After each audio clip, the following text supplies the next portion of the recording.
আজকে বাসায় জংলা কচু রান্না করছি। আর এটা ফোড়ন দিয়ে রান্না করছি। খেতে কিন্তু ভীষণ ভালো লাগছে। আর ফোড়নেই আমি জংলা কচুটা বেশিরভাগই রান্না করি। আর শাকসবজি খেতে পারলে তো এমনিতেই মন এবং শরীর ভালো লাগে। আমার কাছে তো শাকসবজি অনেক বেশি পছন্দ। আসসালামু আলাইকুম, কেমন আছেন সবাই? আজকে সারা বাবা বাজার থেকে মাছ নিয়ে আসছে। অবশ্য মাছগুলি একটু কম, কম করে নিয়ে আসছে। এজন্য কিন্তু আমার অনেকটা সুবিধা হইছে। একটু কম মাছ আনছে এইজন্য। আজকে সবগুলি মাছই একবারে কেটে রেখে দিয়েছি। চিংড়িগুলি আমি সবসময় এভাবেই রেখে দেই।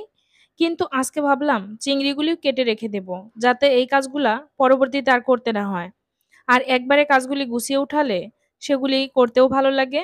হাতে যেহেতু সময় অনেক কম থাকে, আমি আসলে সময় খুব কম পাই। কাজ করতে আমার কোনো ভয় লাগে না, কিন্তু সময়টা বের করতে পারি না। আমি সারাদিন কাজ করলেও আমার অতটা হয়রান লাগে না। আর কাজ রেখে আমি কখনোই খাওয়া-দাওয়া করি না। আমার যত ক্ষুধা লাগুক, আমার ছোটবেলা থেকে একটা অভ্যাস, সব কাজ শেষ করে তারপর খাবো। মানে আমি যখন কাজ হাতে থাকবে আমার, তখন আমার খেতেও ভালো লাগে না। একবারে সকল কাজ গুছিয়ে ফ্রেশ হয়ে তারপর খাবো। এটা আমার একটা মানে হ্যাবিট ধরা চলে আরকি। এখন যে কটা মাছ কাটতেছি, দেখা গেছে প্রায় মাছের পেটে ডিম। আর এই সিজনে মাছের পেটে ডিম পাওয়া যায়। আমার কাছে ভীষণ ভালো লাগে কিছু, কিছু মাছের ডিম খেতে। সব মাছের ডিম খেতে ভালো লাগে না, কিন্তু স্পেসিফিক ভাবে কিছু মাছ আছে যেগুলি ডিম আমার কাছে ভীষণ ভালো লাগে। আমি না আবার কিছু মাছ ছাই ছাড়া কাটতে পারি না।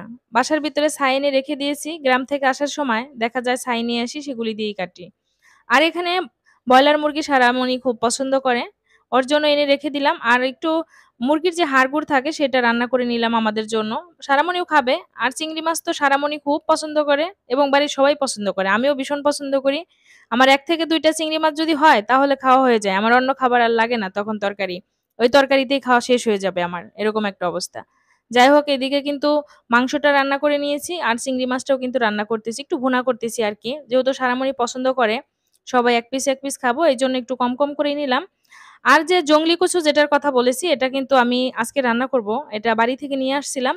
এই কচুটা আসলে রান্না করে খাওয়ার পর দেখলাম ভীষণ, ভীষণ মজা লাগছে। বাজারে যে কিনে খাই, সেই কচুর তুলনায় কিন্তু এই কচুটা একটু বেশিই মজা। আর ফোড়নে কচু রান্নাটা আমার কাছে ভীষণ ভালো লাগে। ফোড়ন দিয়েই রান্না করি। অনেক মানুষ ইলিশ মাছের মাথা দিয়ে, লেজ দিয়ে রান্না করে। আমিও অনেক খেয়েছি। বাট সবসময় তো ইলিশ মাছ আসলে হাতের কাছে পাওয়া যায় না বা বাসায় থাকে না। ইলিশ মাছের দাম তো অনেক বেশি। ঈদের পরে কিনতে গিয়ে কিন্তু ফেরত চলে আসছি। কারণ মাছের দামটা না অনেক বেশি ছিল। সবার তো আর সবসময় সামর্থ্য থাকে না ঐরকম কেনার।